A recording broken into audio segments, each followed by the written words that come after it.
Saudara, Yudas dipakai oleh iblis ya untuk memastikan bahwa yang ditangkap itu adalah Yesus, bukan murid yang lain.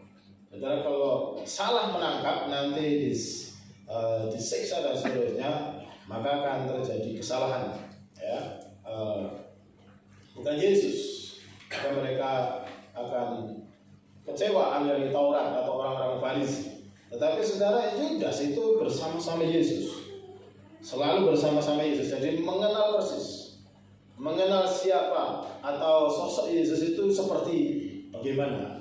Sehingga saudara, dia mencium pipi Yesus ya. Setelah itu ahli Taurat, orang Farisi memerintahkan orang-orang Romawi untuk menangkap ya. Ini yang terjadi. Nah, tetapi saudara, ketika kita belajar dalam kehidupan Kristen ini ya, peristiwa kebangkitan Yesus adalah ada bagian-bagian yang sangat penting.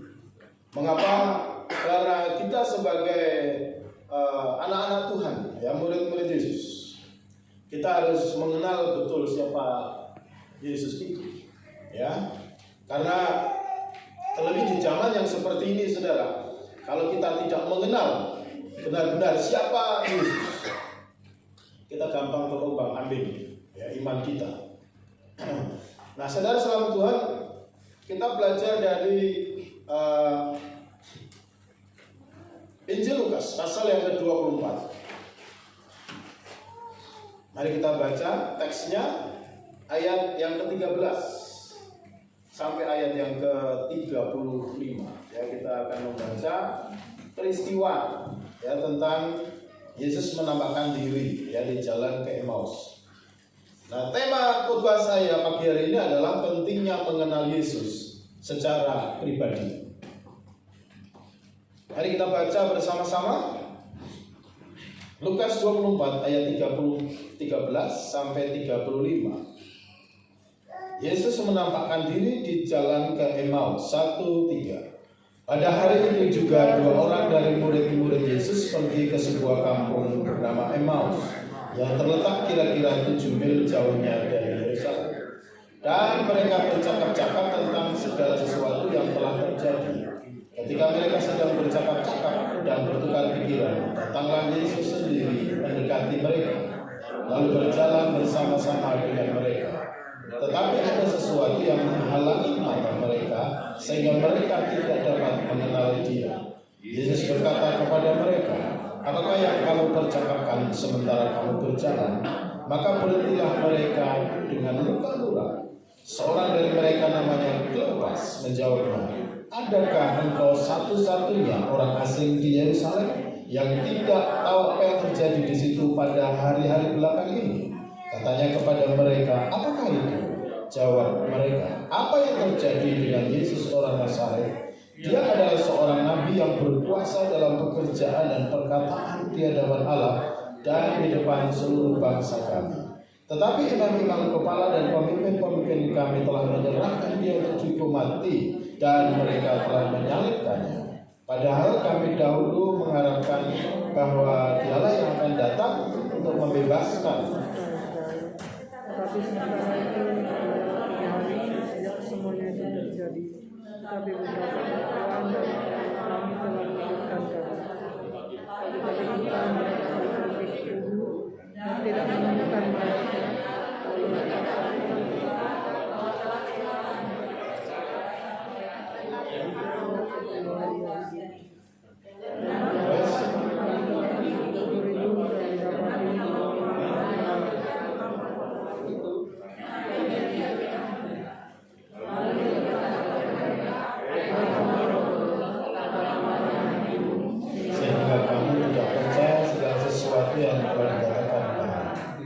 bukankah Mesias harus menderita semua itu untuk masuk ke dalam kemuliaan?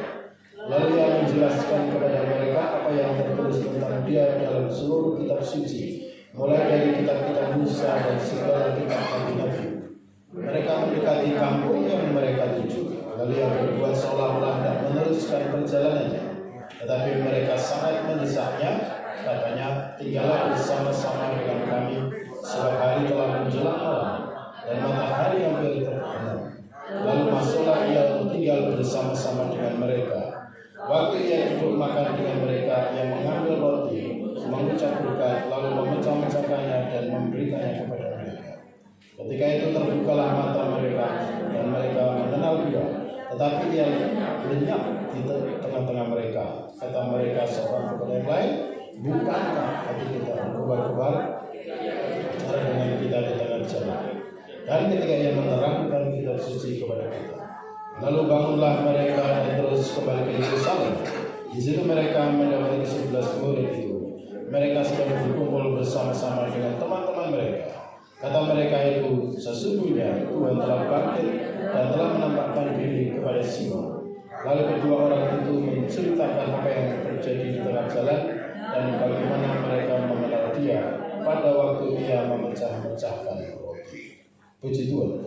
Bapak Ibu Saudara, kita akan belajar dari teks firman Tuhan ini, yaitu tentang pentingnya kita sebagai orang Kristen, ya, yaitu mengenal Yesus secara pribadi. Kalau saudara perhatikan di dalam ayat yang ke-16, saudara dua murid Yesus, salah satu namanya Kleopas. Sebenarnya sebelumnya itu sudah diberitahu oleh Tuhan Yesus bahwa ketika dia harus menderita sampai mati dan pada hari yang ketiga dia akan bangkit. Kemudian diperingatkan supaya mereka pergi ke Yerusalem untuk menantikan janji Bapa. Tetapi apa yang terjadi saudara, kedua murid ini, ya, kalau dikatakan orang Kristen, dia bukan pergi ke Yerusalem, tetapi dia ke kota atau ke desa lain namanya Emmaus, 7 kilo lebih jaraknya dari Yerusalem, berbeda arah. Nah, di situ saudara kita melihat Yesus melihat mereka berdua wrong direction, berada dalam direction yang salah, arah yang salah, arah kehidupan yang salah. Mereka tidak berada dalam posisi di mana Tuhan mau. Oleh sebab itu Yesus kejar mereka, saudara. Kalau saya pakai bahasa sehari-hari, Yesus mengejar mereka dalam tubuh kemuliaan. Jadi Yesus di sini saudara ini adalah tubuh kebangkitan. Tubuh kebangkitan adalah tubuh kemuliaan. Kalau saudara perhatikan, Yesus nanti akan makan ikan juga bisa. Saudara, ada bekas luka juga, bekas di paku saudara, dalam diri Yesus. Nanti saudara juga lihat kalau dalam teks yang lain itu Thomas salah satu orang yang tidak percaya bahwa Yesus bangkit. Kalau belum membuktikan sendiri, memasukkan jarinya ke dalam bekas pakunya. Jadi saudara, Yesus bisa tembus tembok. Ketika rumah itu dikunci, ruangan ini dikunci, saudara, Yesus bisa masuk, ya, tanpa melewati pintu, karena dia sudah memakai tubuh, the body of glory, ya, tubuh kemuliaan. Dan saudara, yang luar biasa, tubuh kemuliaan ini bisa makan ikan yang sifatnya adalah physical, ya. Jadi tubuh kemuliaan ini yang dimiliki Yesus saat ini di surga. Jadi dia naik ke surga dalam tubuh kemuliaan. Tetapi yang perlu diperhatikan adalah, yang perlu kita perhatikan, yaitu bagaimana Yesus penting sekali menjelaskan kepada dua muridnya yang menyimpang ini, saudara. Dari sisi apa, saudara? Dari sisi bahwa mereka tidak mengenal Yesus, padahal sudah diajar selama 3 tahun setengah. Hati-hati saudara, saudara sudah dibaptis. Banyak orang Kristen yang dibaptis, tetapi hidupnya tidak bertumbuh, tidak kenal Yesus. Hati-hati saudara, sudah ikut Kristen 10 tahun, 20 tahun, tapi tidak kenal Yesus. Kalau engkau tidak kenal Yesus, Yesus tidak kenal engkau. Di sana pun Yesus tidak akan membukakan pintu bagimu, karena aku tidak pernah mengenal engkau. Hanyalah engkau yang membuat kejahatan.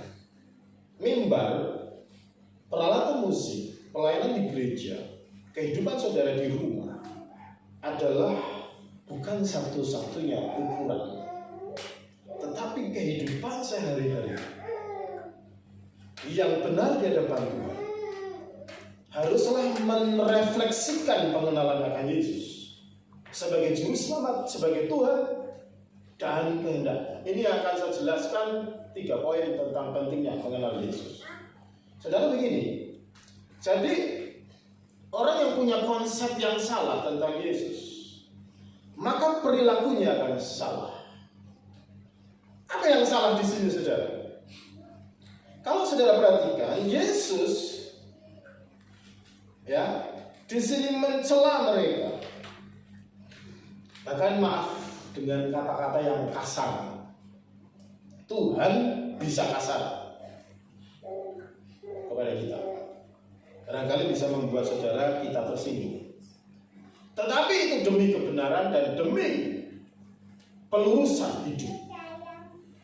Saudara, kalau penulis yaitu Dr. Lukas dia mencatat, dikatakan mereka ini pergi ke Emmaus, mereka ngomong-ngomong sendiri tentang peristiwa yang terjadi di Yerusalem. Mereka pergi ke Emmaus, dikatakan tetapi ada sesuatu yang menghalangi mereka, sehingga mereka tidak dapat mengenal Dia. Perhatikan saudara, tetapi ada sesuatu yang menghalangi mata mereka, pikiran mereka, sehingga mereka tidak dapat mengenal Yesus. Yesus datang kepada mereka berdua, tapi mereka tidak kenal hal itu Yesus, karena ada yang menghalangi. Bapak saudara, banyak halangan untuk orang bertumbuh imannya. Untuk orang diberkati Tuhan itu banyak halangan. Mereka terhalang. Pikiran mereka yang menghalangi mereka. Makanya di sini dikatakan ada sesuatu yang menghalangi mereka sehingga mereka tidak dapat mengenal Dia. Jadi bagi saudara, Tuhan mau kita mengenal Yesus secara pribadi. Jangan hanya sekedar menjadi orang Kristen yang mengerti kata-kata. Know Him personally, mengenal Dia secara pribadi. Saudara, di situ kalau kita melihat peristiwanya, kemudian Yesus pura-pura tidak tahu, saudara. Apa sebenarnya yang engkau percakapkan? Apakah yang kamu percakapkan? Saudara, kedua orang murid Yesus, salah satu yang pasti kaget. Kenapa dia dari Yerusalem, tetapi tidak mengerti apa yang terjadi di Yerusalem? Saudara Islam Tuhan, kalau sekarang ini zamannya internet, zamannya televisi digital, saudara, itu bisa mengakses dari segala macam. Tentu peristiwa yang ada di seluruh dunia itu tahu, kecuali saudara tidak suka dengar berita. Peristiwa di Amerika, di Ukraina, di Eropa, di negara lain terjadi di sana. Hari ini langsung kena. Saya tahu dari internet kalau di dekat di rumah saya di Projo, saudara, itu ada kecelakaan bis besar. Bis melawan bis itu di daerah Bagelen karena internet. Ada yang meninggal kemarin. Jadi mereka kaget, saudara. Kenapa? Karena pribadi ini tidak ngerti seolah-olah apa yang terjadi di Yerusalem, padahal itu menggegerkan seluruh jagat.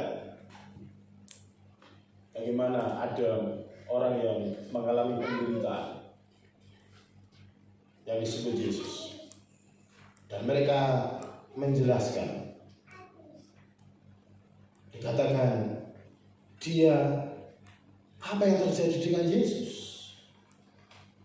Padahal dia seorang nabi yang berkuasa, dalam pekerjaannya banyak mujizat, perkataannya di hadapan Allah di seluruh bangsa kami.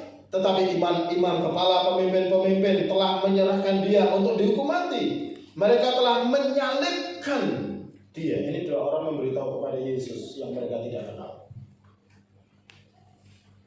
Padahal kami mengira, padahal kami dulu berharap. Ini saudara salam Tuhan ya. Perhatikan saudara salam Tuhan. Pengharapan yang salah. Pengharapan apa? Bahwa Yesus harusnya membebaskan bangsa Israel dari penjajahan Romawi. Jadi saudara salam Tuhan, pikiran yang salah menghasilkan tindakan salah. Apa pikirannya? Kedua orang ini, murid-murid Yesus, mengharapkan Yesus sebagai seorang pembebas secara politik, yaitu membebaskan Israel dari penjajahan Romawi. Makanya saudara, mereka kehilangan pengajaran Yesus yang lain. Mereka melupakan bahwa Yesus memang harus mengalami penderitaan pada hari ketika dia bangkit, seperti yang dikatakan sebelumnya, untuk mencapai kemuliaan, untuk menebus dosa-dosa manusia. Tetapi pikiran mereka berdua, saudara, yaitu mengharapkan Yesus sebagai pembebas secara politik, sebagai jenderal yang membebaskan bangsa Israel secara politik dari penjajahan, dari kemiskinan secara fisik, saudara. Nah, Bapak Ibu Saudara sekalian Tuhan, kita harus hati-hati, saudara. Pikiran yang salah menghasilkan tindakan yang salah. Pikiran yang tersesat menghasilkan tindakan yang tersesat, sehingga mereka menyimpang dari kehendak Yesus, yaitu pergi ke Emmaus, bukan di Yerusalem. Mengapa? Karena mereka kecewa. Pengharapan mereka justru Yesus akhirnya mati. Bapak, Ibu, Saudara sekalian Tuhan, inilah yang terjadi. Bagaimana kedua orang ini pergi dengan hidup dengan membawa pola pikir yang salah. Kalau saya dan saudara tidak hati-hati dalam kehidupan kekristenan, ya, kenapa banyak orang Kristen hidupnya tidak diberkati, tapi banyak yang diberkati? Karena mereka yang diberkati, mereka mengerti pikiran Tuhan, belajar kehendak Tuhan, mengenal Yesus secara pribadi. Tetapi banyak orang Kristen juga, saudara, yang malas membaca Alkitab, malas berdoa, malas beribadah. Saudara sekalian Tuhan, pengenalan itu tidak mungkin terjadi tanpa ada usaha dari anak-anak Tuhan untuk mendengar, untuk belajar dan memperhatikan firman Tuhan. Nah, saudara sekalian Tuhan, dikatakan ada pikiran mereka yang terhalang. Ya. Ada dikatakan bahwa ada sesuatu yang menghalangi pikiran mereka. Nah, saudara, tetapi setelah Yesus menjelaskan kepada mereka dalam perjalanan, itu dijelaskan di dalam ayat yang ke-25 dan seterusnya, saudara, pikiran mereka baru terbuka. Ya. Pikiran mereka baru terbuka. Mereka mengenal Dia. Itu disebut di dalam ayat 31 dikatakan, ketika itu terbukalah mata mereka dan mereka pun mengenal Yesus, bahwa yang barusan bercakap-cakap, sosok yang baru datang itu adalah Yesus. Tetapi ia lenyap menghilang dengan sekejap. Saudara. Ini peristiwa yang terjadi. Jadi akhirnya mereka mengenal bahwa dia adalah Yesus. Tapi sudah dalam Tuhan yang perlu diperhatikan reaksi dan respon Yesus. Bagaimana ketika mereka punya pandangan yang salah seperti itu? Apa yang Yesus katakan kepada mereka, saudara? Di dalam ayat yang ke-25, Tuhan Yesus berkata kepada mereka berdua, satunya saya tidak tahu namanya, tapi yang satu namanya Kleopas, dikatakan, "Hai kamu orang bodoh, betapa lambannya hatimu, sehingga kamu tidak percaya segala sesuatu yang dikatakan para nabi."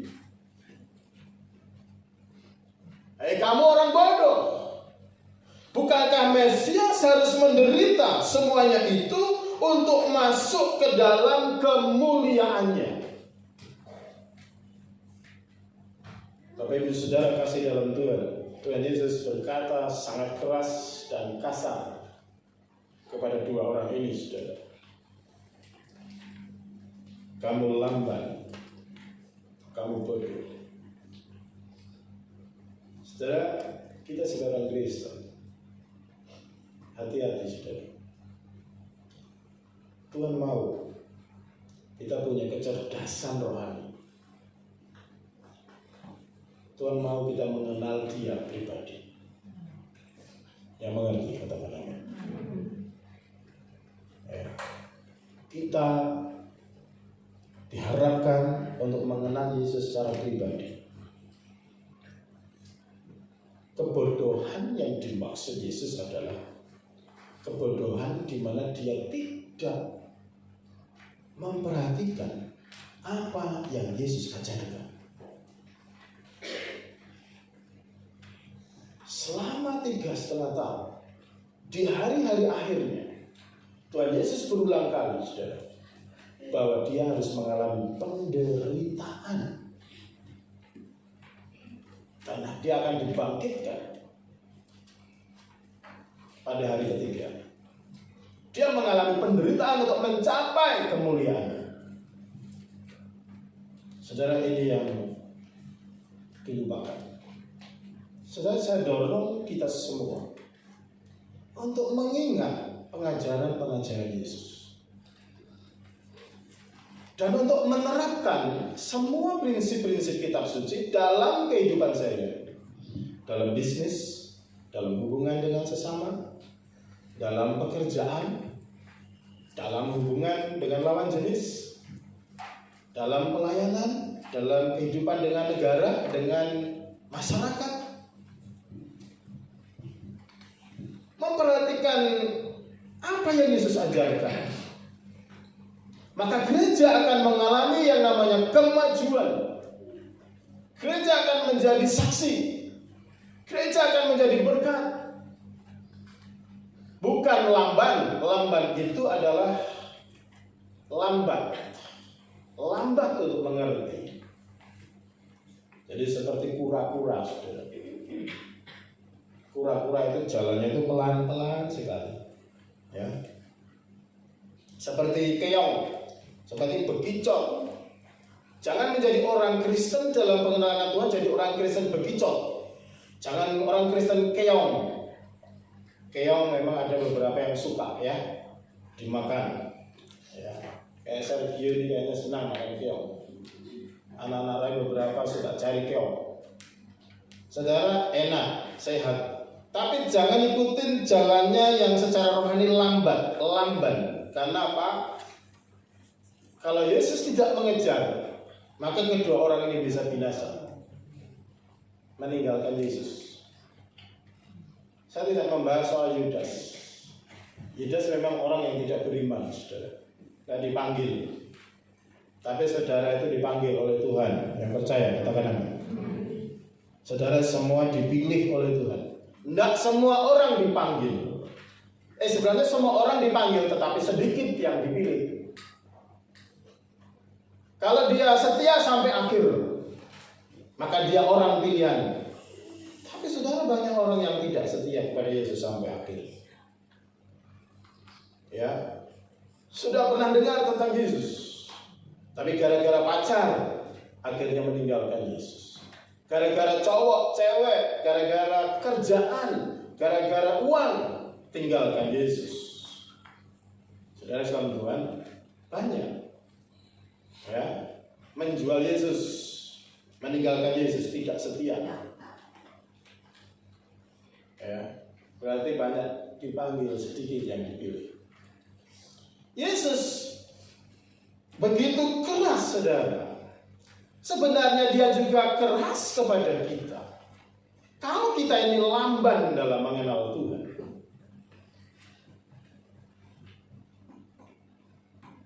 Dia juga keras kepada kita. Kalau kita ini bodoh secara rohani karena tidak mau mengenal Tuhan. Karena kebodohan itu membinasakan. Orang yang bodoh menjadi miskin.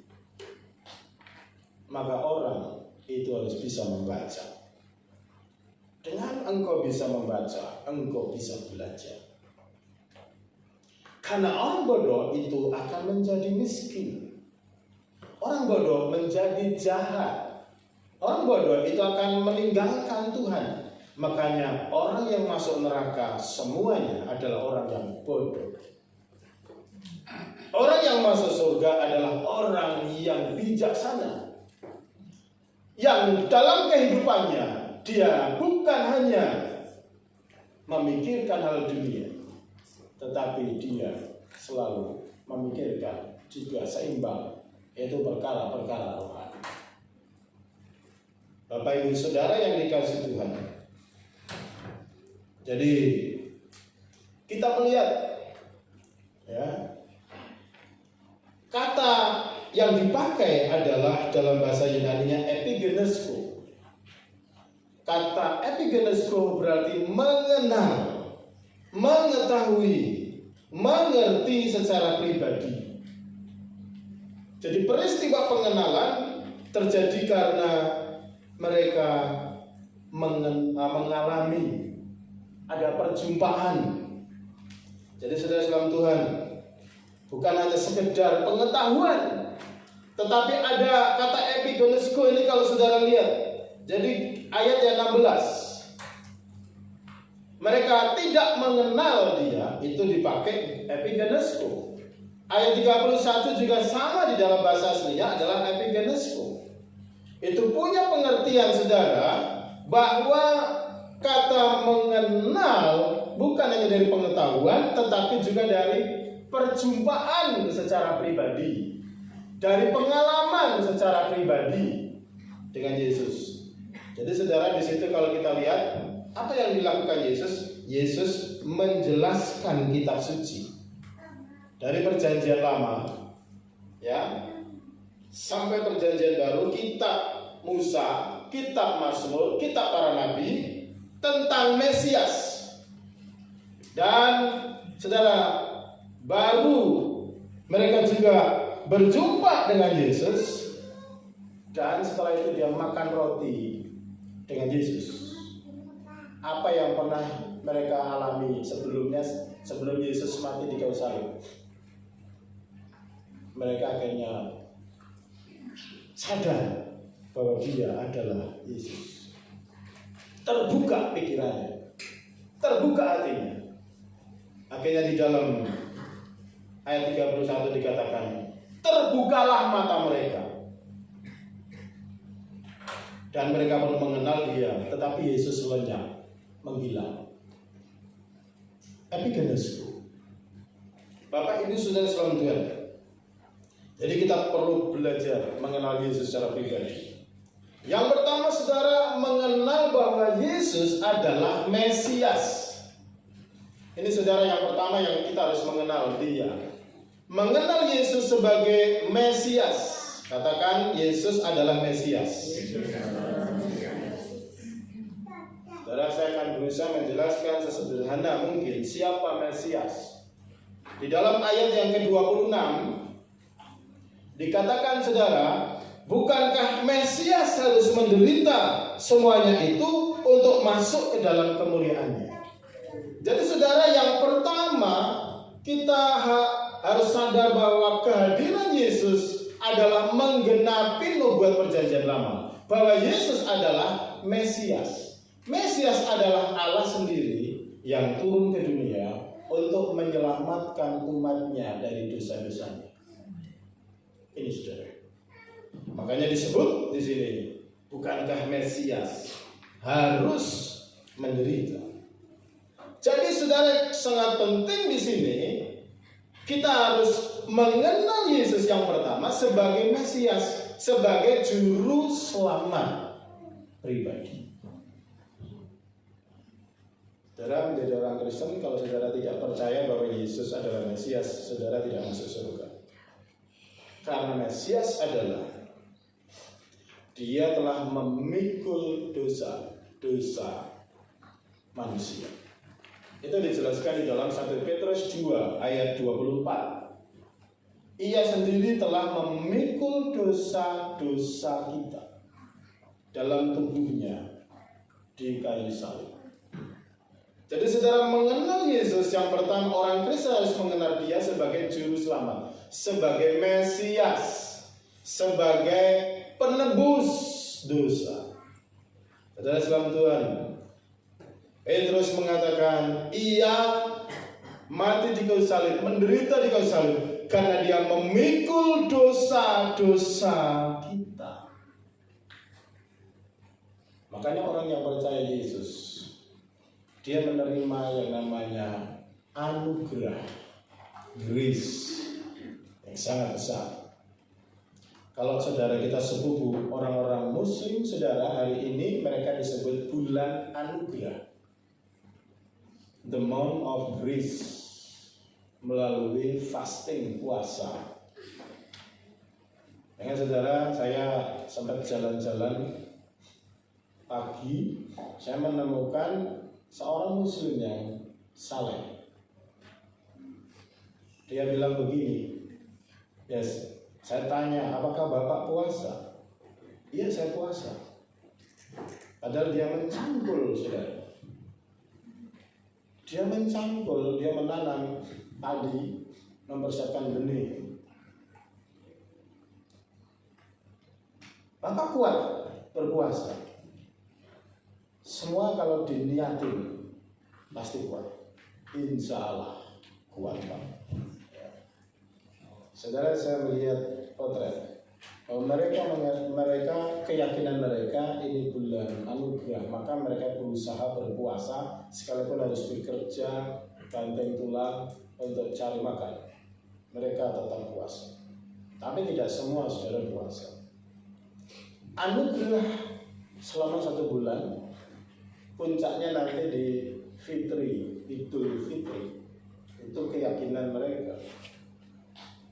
Berbeda dengan keyakinan Kristen, anugerah bukan didapat karena saudara bekerja, melakukan ke gereja, baca Alkitab, puasa 40 hari atau puasa 3 hari. Tetapi anugerah itu didapat ketika saudara mempercayai dan menerima Yesus secara pribadi. Karena anugerah itu terjadi ketika iman bertemu dengan karya Yesus di kayu salib, yaitu Yesus mati di kayu salib untuk menanggung dosa-dosa kita. Makanya orang Kristen harus hafalnya ayat ini, 1 Petrus 2:24. Coba dinampakkan di sini, dimunculkan di sini. 1 Petrus 2:24. 1 Petrus 2 ayat 24. Tolong. Ya. Nah, kita baca bersama-sama. 1, 2, 3.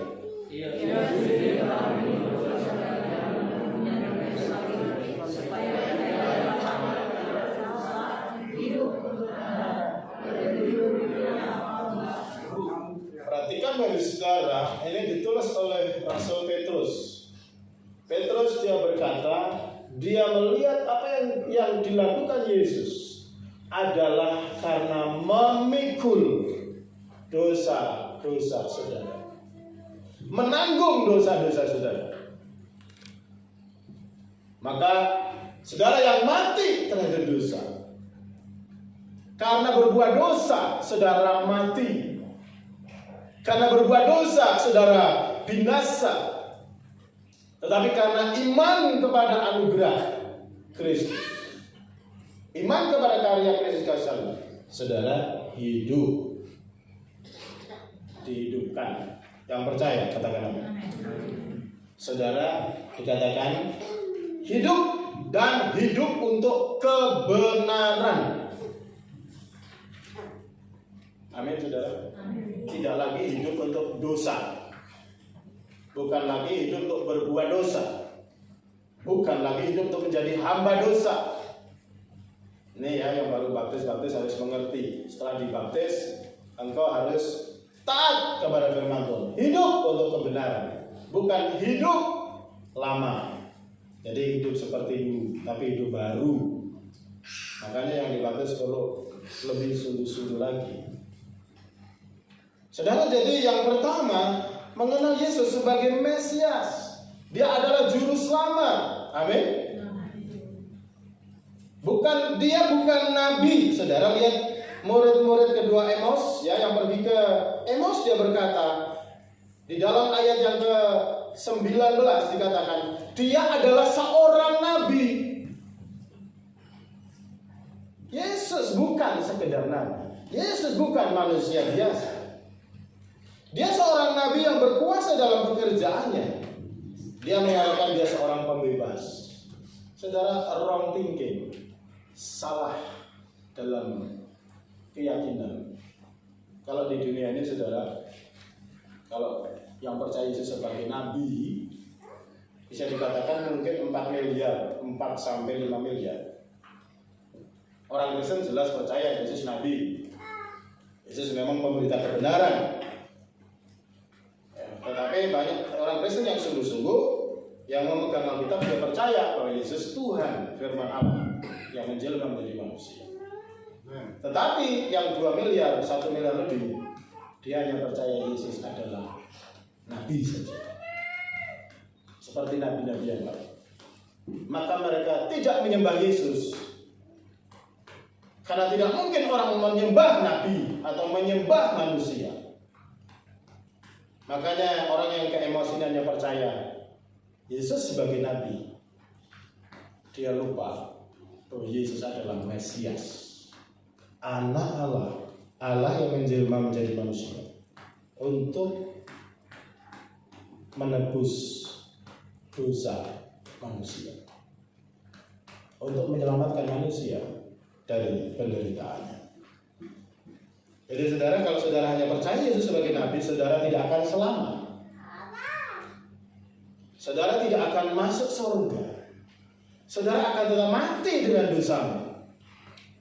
Karena engkau tidak percaya bahwa Yesus mati di kayu salib adalah untuk menebus dosa-dosamu. Karena seorang nabi itu berdosa. Nabi adalah manusia, tidak bisa menyelamatkan manusia. Dia hanya pemberita kebenaran. Itu seorang nabi. Tetapi Mesias adalah kebenaran itu sendiri. Mesias adalah Allah yang menjelma menjadi manusia. Nah, ketika dia mati kayu salib, dia mengorbankan dirinya, dosanya manusia diampuni. Karena darahnya sangat suci. Dia darahnya adalah kudus, suci, tidak bercacat celah. Yang mengerti katakan amin. Jadi saudara Tuhan, itu yang pertama. Yang kedua, mengenal Yesus sebagai Tuhan. Katakan Yesus sebagai Tuhan. Nah, saudara perhatikan ya, bukti bahwa Yesus adalah Tuhan, dia bangkit dari kematian. Amin, saudara. Nah, itu dikatakan di dalam ayat 6 sampai 7 pasal 24. Malaikat surga turun bahwa memberitakan kepada murid-muridnya. Dia berkata kepada wanita-wanita yang mengunjungi kubur Yesus dan kubur itu kosong. Dia mengatakan, saudara, bahwa anak manusia harus diserahkan Malaikat itu berkata, ayat 6, ia tidak ada di sini, ia telah bangkit. Ingat apa yang dikatakan kepadamu ketika ia masih di Galilea, bahwa anak manusia harus diserahkan ke tangan orang berdosa, disalibkan dan akan bangkit pada hari yang ketiga. Jadi saudara Tuhan, malaikat sendiri memberi kesaksian dari surga, dia bangkit dari kematian. Ini membuktikan bahwa dia bukan manusia biasa. Kalau manusia biasa, dia tidak punya kuasa untuk bangkit dari kematian, tidak punya kuasa untuk mengalahkan maut.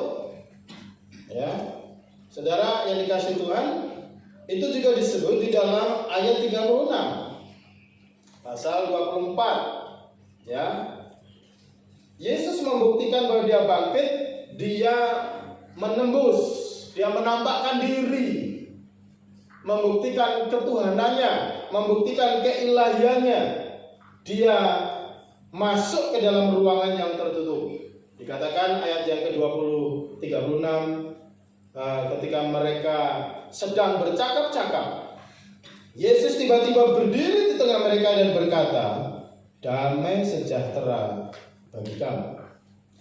Saudara, mereka semua masih ragu, apakah ini Yesus?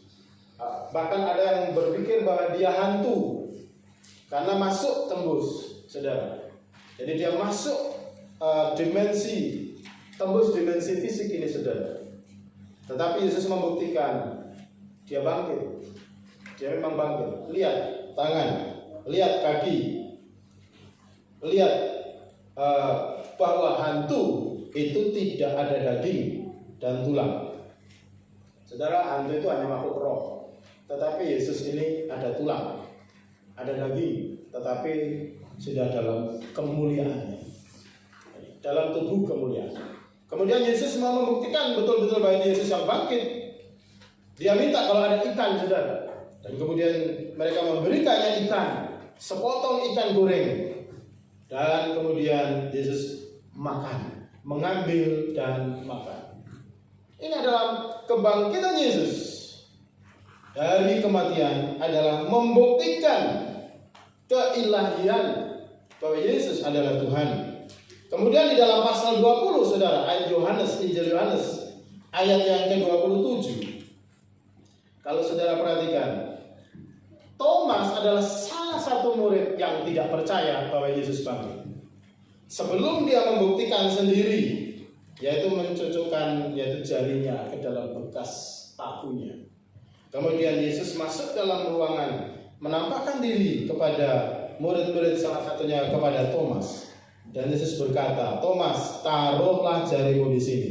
Lihat tanganku, ulurkan tanganmu, cucukkan ke dalam lambungku bekas ditombak, saudara. Jika engkau tidak percaya lagi, janganlah engkau tidak percaya lagi, melainkan percayalah.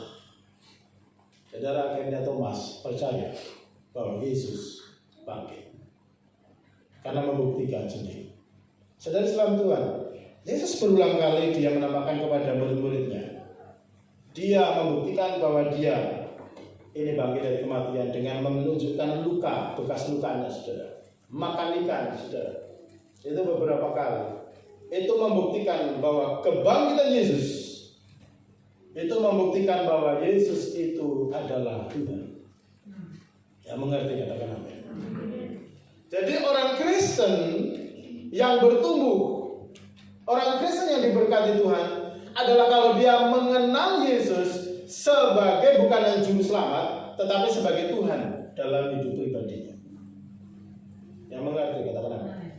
Banyak orang Kristen tidak percaya sebenarnya Yesus Tuhan.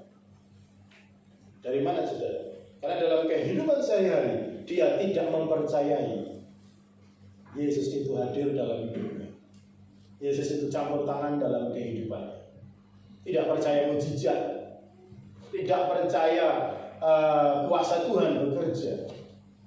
Yesus bangkit, dia menang atas maut, saudara. Maka dia juga menang atas sakit penyakit. Dia menang atas penderitaan. Dia menang atas kemiskinan, saudara. Yang mengerti katakan amin. Jadi orang Kristen yang mentuhankan Yesus, dia tidak hidup dalam kekalahan dalam kehidupan. Tapi saudara harus disadari bahwa iman itu dituntut bisa bertumbuh karena membaca, merenungkan firman Tuhan.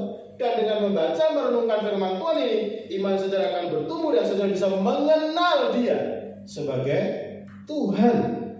Tidak mungkin saudara akan mengenal Dia sebagai Tuhan kalau engkau tidak percaya kepada firman Tuhan dan tidak pernah membaca firman Tuhan.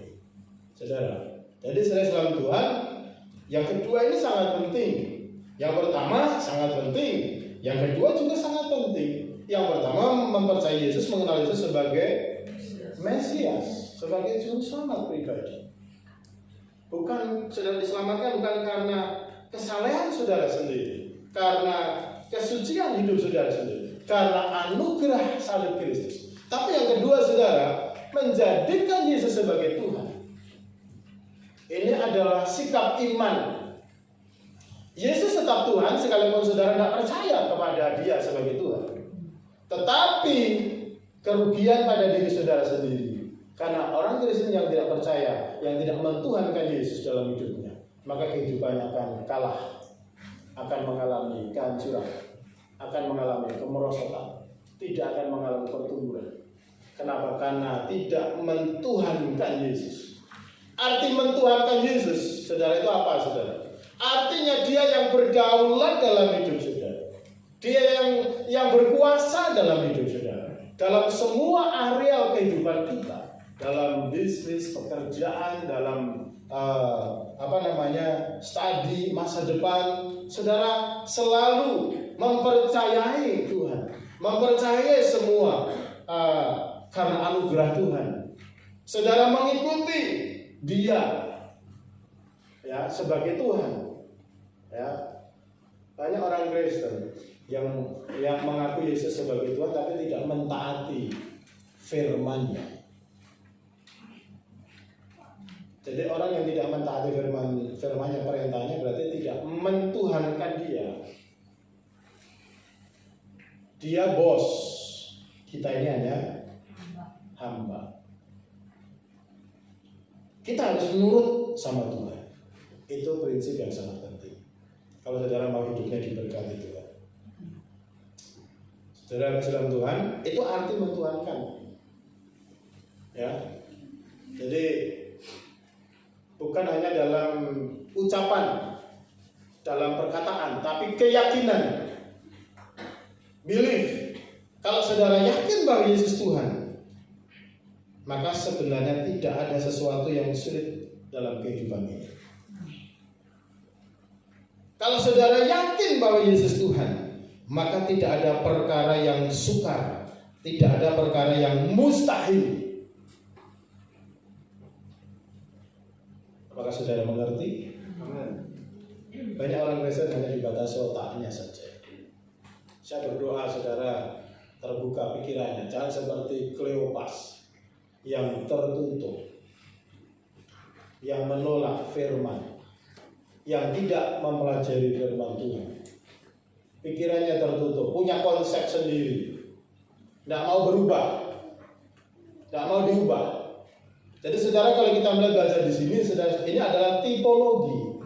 Kita perlu belajar sebagai anak-anak Tuhan membuka hati kepada Yesus, membuka hati kepada firman-Nya, membuka kepada hadiratnya. Ketika mereka, saudara, hanya mendengar dengan sebelah telinganya, mereka melupakan, mereka menggunakan konsepnya sendiri. Yesus ini pemimpin yang akan membebaskan mereka dari penjajah Romawi. Itu adalah kesalahan total. Jadi ketika kita hanya menggunakan telinga jasmani saja, saudara tidak menggunakan telinga rohani saudara untuk mengenal firman Tuhan, maka saudara, iman saudara tidak akan sampai, keyakinan saudara tidak akan sampai kepada titik di mana Yesus adalah Tuhan dalam hidup.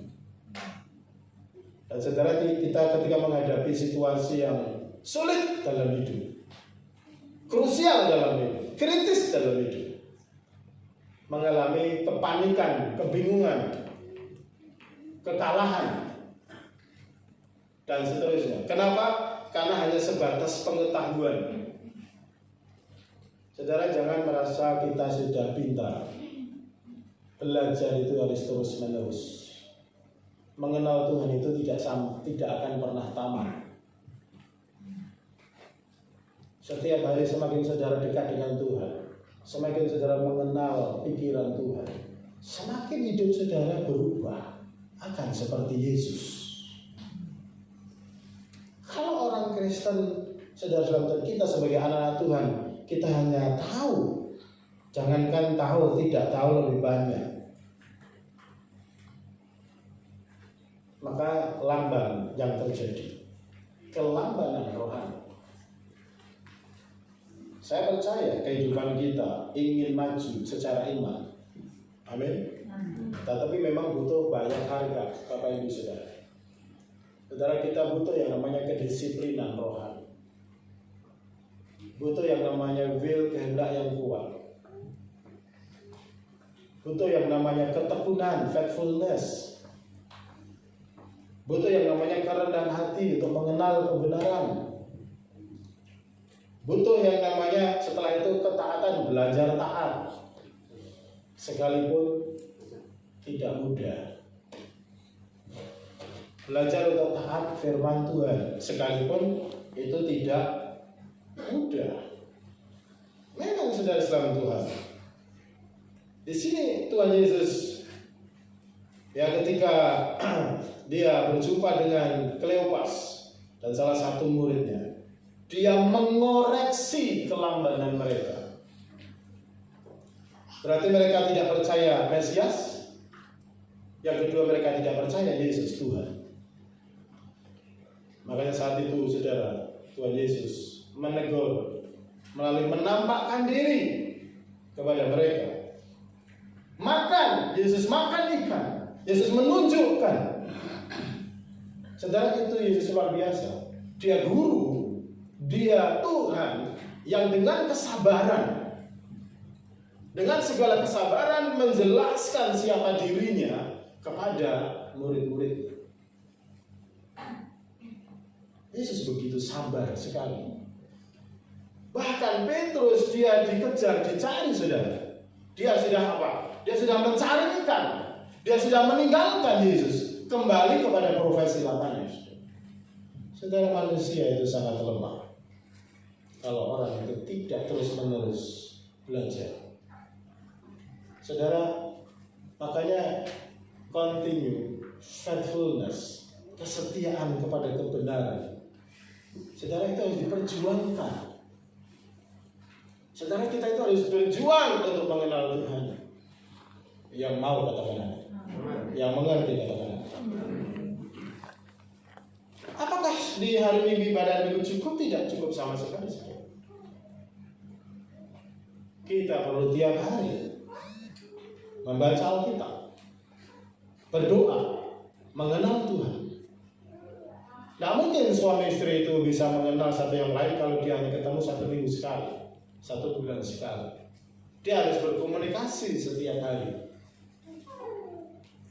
sehingga dia bisa mengenal pasangannya. Orang tua bisa mengenal anaknya. Dia selalu mendekati, selalu bercakap-cakap setiap hari. Sama saudara, tidak mungkin saudara akan mengenal Tuhan kalau saudara tidak dekat dengan Tuhan, tidak ada usaha untuk dekat dengan Tuhan. Di sini dibutuhkan yang namanya effort atau usaha dari kita, saudara, untuk mau mendekat kepada Yesus. Dan saudara selalu Tuhan, ada janji-janji Tuhan, yaitu orang yang dekat dengan Tuhan, hidupnya itu akan diberkati oleh Tuhan.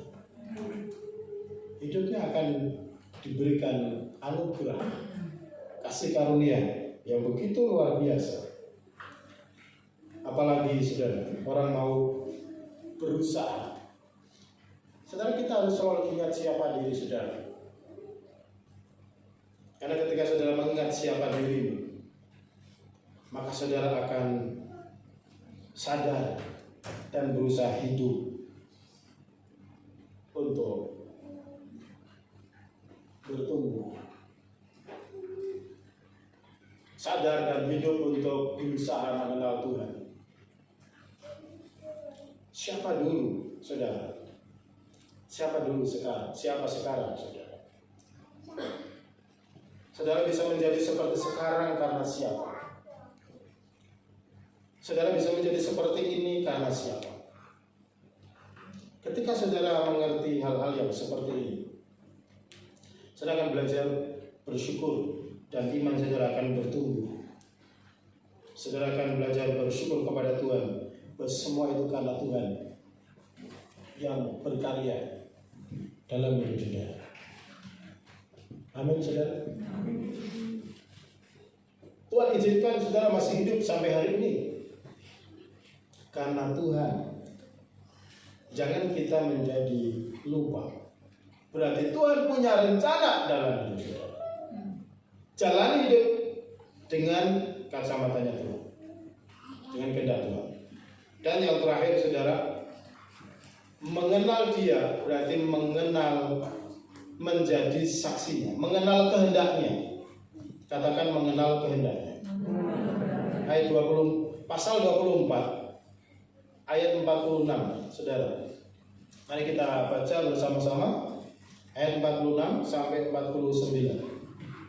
Ayat 1, 2, 3. Katanya kepada mereka, ada tertulis demikian, Mesias harus menderita dan bangkit dari antara orang mati pada hari yang ketiga, dan lagi dalam namanya berita tentang pertobatan dan pengampunan dosa harus disampaikan kepada segala bangsa mulai dari Yerusalem. Kamu adalah saksi dari semuanya ini, dan aku akan mengirim kepadamu apa yang dijanjikan Bapakku. Tetapi kamu harus tinggal dalam kota ini sampai kamu diperlengkapi dengan kekuasaan dari tempat ini. Saudara, yang terakhir, yang ketiga adalah pesan Yesus di sini. Yesus berkata, dalam namanya berita tentang pertobatan harus dan pengampunan harus disampaikan kepada semua bangsa mulai dari Yerusalem. Jadi pengenalan yang ketiga ini, saudara, sangat penting. Gereja, umat Tuhan, kita semua bukan hanya dipanggil untuk diselamatkan untuk diri kita sendiri, bukan hanya hidup diberkati karena saudara menjadikan Dia sebagai Tuhan. Tetapi ingat baik-baik, Yesus punya pesan bahwa kematian dan pengorbanannya ini akan mendatangkan keselamatan bagi semua bangsa. Di luar Yesus, semua akan binasa, saudara. Maka gereja punya panggilan. Kita harus mengenal kehendaknya yang paling dalam, saudara. Ketika Dia mau naik ke surga, Dia memberi pesan yang sangat kuat. Berita tentang pertobatan dan pengampunan dosa harus disampaikan. Saudara, perlu digarisbawahi kata harus. Harus disampaikan. Maka kita harus menjadi gereja yang bersaksi, yang mau katakan amin. Jadi kita menjadi orang Kristen, kita ini harus menjadi saksi, saudara. Saksi bagi tetanggamu, saksi bagi teman-temanmu. Karena tanpa Yesus mereka akan binasa. Tanpa Yesus, nasib mereka sudah final. Mereka akan binasa. Tanpa iman kepada Yesus, siapapun mereka, saudara, mereka tidak ada yang menebus. Mereka tidak ada yang memberikan pengampunan. Mereka akan binasa. Jadi saudara, Yesus berkata, berita pertobatan, artinya Injil, kabar baik ini harus diberitakan. Bukan berita yang lain, saudara, tetapi berita yang sangat penting. Di akhir zaman ini, saudara, adalah Yesus sudah mati untuk menebus, Dia bangkit untuk memberi kemenangan kepada semua manusia. Saudara, selamatkan generasi ini. Ada dari generasi X sampai generasi Z. Saudara, ada yang berumur belasan tahun, ada yang berumur 20 tahun ke atas. Saudara punya generasi, selamatkan mereka. Karena engkaulah yang mengenal Kristus. Seperti panggilan Yesus kepada murid-muridnya pada waktu itu. Mereka pergi dari Yerusalem ke Yudea, ke Samaria, bahkan sampai ke ujung bumi. Mereka diurapi oleh Roh Kudus. Maka saudara, kita gereja harus diurapi Roh Kudus setiap hari. Supaya kita punya spirit yang menyala-nyala, roh yang menyala-nyala, untuk di mana saja kita menjadi saksi, hidup yang menjadi saksi. Jangan hidupmu menjadi batu sandungan, saudara. Jangan karena hidupmu mereka tidak mau percaya Yesus, karena kehidupanmu yang gagal total, gagal total, nggak sungguh-sungguh, tidak diberkati hidupnya, hidup dalam dosa, hidup dalam sama dengan orang dunia. Saudara sekalian Tuhan, engkau tidak bisa jadi saksi. Tapi Tuhan mau di dalam momen Paskah dalam masa ini kita merenungkan, saudara. Sudahkah hidup saudara menjadi saksi? Sudahkah saudara mengambil tanggung jawab ini, yaitu mau memberitakan kabar baik kepada teman-teman saudara-saudaramu yang menderita, yang susah, yang sakit? Apakah saudara hanya bersedekah, berdiam dan menonton, dan enjoy, menikmati hidup saudara sendiri, aman dan nyaman dengan kehidupan saudara sendiri? Kedatangan Tuhan sudah semakin dekat. Saudara mengerti? Kedatangan Yesus sudah semakin dekat. Saudara, kalau saya menyampaikan tentang berita global, sebenarnya dunia ini sedang mengalami krisis yang luar biasa. Hanya lebih baik saudara kalau yang tidak membaca merasa tenang-tenang. Tapi kalau orang yang mengerti, mereka sedang hidup dalam kekhawatiran. Mengapa saudara? Peristiwa perang Rusia dengan Ukraina ini sebenarnya ini sedang mengguncang dunia. Bukan COVID-19. Tetapi ini yang sebenarnya yang terjadi. Kalau Tuhan itu tidak menjaga, maka dunia ini akan terjadi perang nuklir. Hanya Tuhan yang sedang mengendalikan. Tuhan sedang mengendalikan. Dan itu berarti akan kedatangan Tuhan memang sudah semakin mendekat. Kabar-kabar perang terus menerus terjadi, saudara. Mari gereja sadar. Saudara boleh jadi mahasiswa. Jadilah mahasiswa yang bertanggung jawab sebagai mahasiswa. Tetapi jadilah mahasiswa juga yang bersaksi. Dalam pekerjaan saudara apa saja, yang tetap menjadi saksi, tetap memberitakan kabar baik. Kenapa, saudara? Karena kedatangan Tuhan sebenarnya sudah sangat dekat. Yesus berkata, Dia datang seperti pencuri. Tidak ada yang tahu. Semuanya aman, semuanya tenang. Tetapi tiba-tiba perang terjadi. Kehancuran terjadi di mana? Saudara, itu kalau diibaratkan, itu adalah seperti kebakaran di dunia ini, saudara. Kebakaran sedang terjadi di belahan dunia sana. Tetapi saudara itu bisa merembet ke tempat-tempat yang lain. Bisa merembet ke tempat dunia yang lain. Makanya saudara sekalian Tuhan, pesan yang ketiga ini sangat penting buat kita, saudara. Yaitu apa? Bahwa kita gereja dipanggil untuk menjadi saksi.